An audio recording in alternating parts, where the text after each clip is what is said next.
নমস্কার বন্ধুরা, কেমন আছো? আশা করছি ভালো। তো চলে এসেছি আবার একটি ব্লগ নিয়ে। আজকে হচ্ছে আমার দাদা আসছে, আর তাই আমরা দাদাকে নিয়ে একটু বাইরে ঘুরতে যাইতেছি। তো আমার দাদা ঈদের দিন থেকেই বলতেছে যে আসবো আসবো, কিন্তু সে আসে নাই। অবশেষে আজকে আসছে। আর সে যেহেতু ব্রাজিল সাপোর্টার, আজকে আর্জেন্টিনাকে জিততে দেখতে তার নিশ্চয়ই অনেক খারাপ লাগবে। এদিকে আগের থেকে এই আকাশটা দেখে বোঝা যাইতেছে যে আকাশটাও বলতে চাইতেছে যে আজকে আর্জেন্টিনাই জিতবে। আর আমার বোনের চোখ কেন জানি এই ব্রাজিল সাপোর্টারের দিকে গেছে, মানে ওরা কেন জানি এগুলোই খুঁজে বের করে পাশের থেকে। মানে নিজেদের দলের জনকে তো নিজেরাই খুঁজে বের করবে, আর কি করবে, আশেপাশে তো পায় না কেউ রে তেমন একটা। গাইস, এদিকে দেখো রাস্তায় গেছি ঘুরতে, আসার আগে আমার ভাই আমারে বলে কি যে আর্জেন্টিনার জার্সি পরে যাইস না, তাইলে তোরে আমি নিব না, কারণ তাইলে নাকি ওর মান সম্মান থাকবে না। এটা কেমন কথা ভাই? ব্রাজিল সাপোর্টারদের কি কোনো মান সম্মান আদৌ আছে নাকি?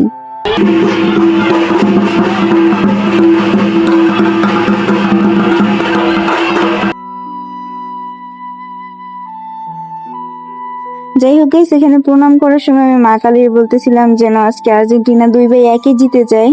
আর স্ক্রিনে যে এইমাত্র দেখলা একটা আঙ্কেল আর্জেন্টিনার জার্সি পরা, সে প্রণাম করতেছিল। তিনি আমাকে এসে বলে যে আজকে আর্জেন্টিনা কত গোল দিবে বলো। আমি বললাম যে আঙ্কেল আজকে 2-1 জেতার সম্ভাবনা বেশি, বাকিটা আমি জানি না, 3ও হইতে পারে, কিন্তু জিতবে 2-1, এটা আমি জানি আর কি, আমার যতটুকু মনে হয়। তো পরে আঙ্কেলটা দুষ্টামি করে বলল যে 4টা কেন দিবে না, ইংল্যান্ড 0 খাক, এটা তো ভালো হয়। আমি বললাম যে না আঙ্কেল, এর তো কষ্ট হবে না, তারা প্রথমে একটু হাসুক তারপর কাঁদুক, এটা বেশি ভালো হয়।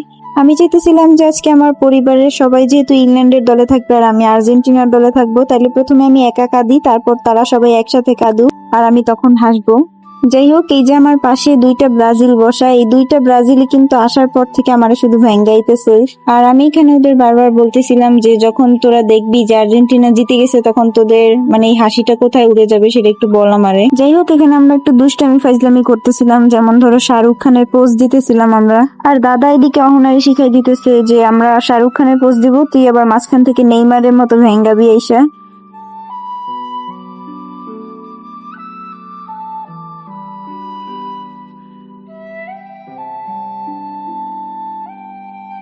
যাই হোক, কালীবাড়ি দিয়ে ঘোরাঘুরি করার পর আমরা চলে যেতেছিলাম বাসাবো বালুর মাঠে।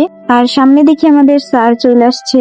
আর গাইজ, আমি বুঝলাম না, ওরা আবার সেই আর্জেন্টিনা ব্রাজিল নিয়ে শুরু করছে। মানে রাস্তা দিয়ে সবাই আমার ভ্যাঙ্গাইতেছিল আর্জেন্টিনা হারবে হারবে বইলা। আবার অনেকে আছে যারা আর্জেন্টিনা সাপোর্টার, তারাই বলতেছে আপু আজকে যদি আমরা হেরে যাই তখন তো কান্না করতে হবে, তখন কি করবেন?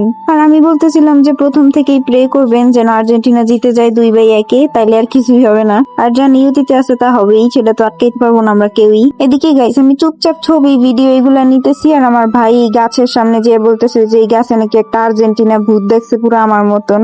মানে ও প্রথম থেকে আমারই খেপাইতেছে এগুলা নিয়ে, আর কেউই খেপা না। মানে ও আরেকবার প্রমাণ কইরা দিল যে ব্রাজিল সাপোর্টাররা কাজে কিছু হোক আর না হোক, ওরা কিন্তু মুখ ভালোই চালাইতে পারে। আমি বলি এটা জিনিস এদিকে ক্যামেরা মেসিকে দেখে মেসি কুত্তা ফলাইছে। মানে দেখছো, এদিকে আমি একটা কুকুরের সাথে একটু দুষ্টামি করতেছিলাম, আরো সেইটা নিয়ে মজা করতেছে। হাই, আমরা চুরি করতে যাচ্ছি।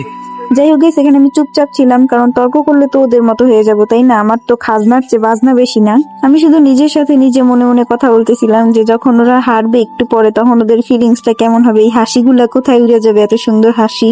একটু পাম দিলাম, এরকম বান্দর মার্কা হাসি আমি আমার জীবনে দেখি নেই। যাই হোক গাইস, এদিকে ঘোরাঘুরি করতে করতে আমরা ফুচকার দোকান পেয়ে গেছি, আর এখানেই বসে পড়ছি। আর এদিকে আমি তোমাদেরকে একটু নামগুলা দেখাইতেছিলাম টকের, আর এগুলো দেখে আমার হাসি আসতেছিল। মানে আমি বুঝলাম না গাইস, এতক্ষণ আমার নিজের ভাই বোনেরাই আমার পচাইছে আর্জেন্টিনা নিয়ে, আর এখন ফুচকাওয়ালা আঙ্কেলটাও বলতেছে যে আজকে তোমরা হারবা, তোমাদের ফিলিংস কেমন? আমি জাস্ট এতটুকুই বলছি যে আঙ্কেল, আমি এতদিন শুনছিলাম যে খালি কলসি বাজে বেশি, আর আজকে সেটার প্রমাণ পাইলাম। এদিকে আমার আফসোস হইতেছে যে কেন আমি এই 3টা নিয়ে আসছিলাম, মানে একা একা আসলেও একটা কথা ছিল। যাই হোক, এই মুরগিটার উপর আবার কেউ ক্রাশ খেও না, ও আমার। গাইজ, মজা করলাম, এটা তোমাদের হাসানোর জন্য ছিল, তোমরা আবার সিরিয়াসলি নিয়ে নিও না। এদিকে আমরা ভাবছিলাম হয়তোবা বুদ্ধ মন্দির এখন বন্ধ হয়ে গেছে, তাও একবার দেখে আসি খোলা আছে কিনা। আইসা দেখি যে খোলা আছে, তারপর আমরা এখানে ঘোরাঘুরি করতেছি।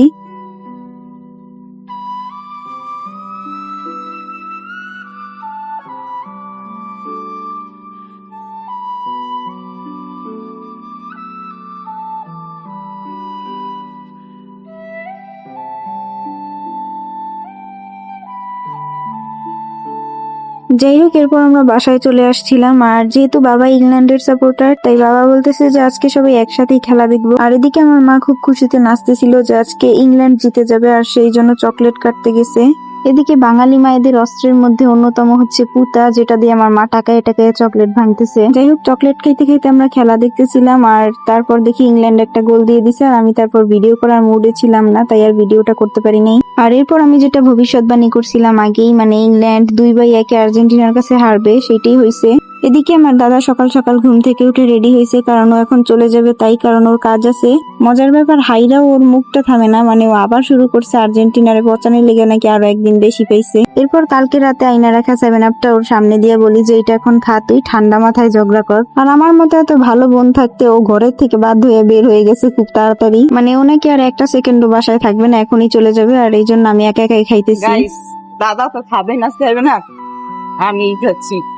যাই হোক গাইস, দাদা যেহেতু বাচ্চা মানুষ, তাই আমি ওর একটু পৌঁছিয়ে দিয়ে আসতে গেছিলাম, নাহলে আবার রাস্তা হারিয়ে ফেলবে। আমি তোর আগেই বলছিলাম যে এত চিল্লাইতে হয় না আগে আগে, তাইলে হাইরা গেলে পরে কি করবি। এই জন্য এখন সে ক্যামেরায় লজ্জায় তাকাইতেই পারতেছে না। যাই হোক, করে দিয়ে এসে আমি এবার একা একা চলে আসছি বাসার দিকে। আর আজকের ব্লগটা ছিল এই পর্যন্তই। টাটা, বাই বাই, ভালো থাকবে সবাই।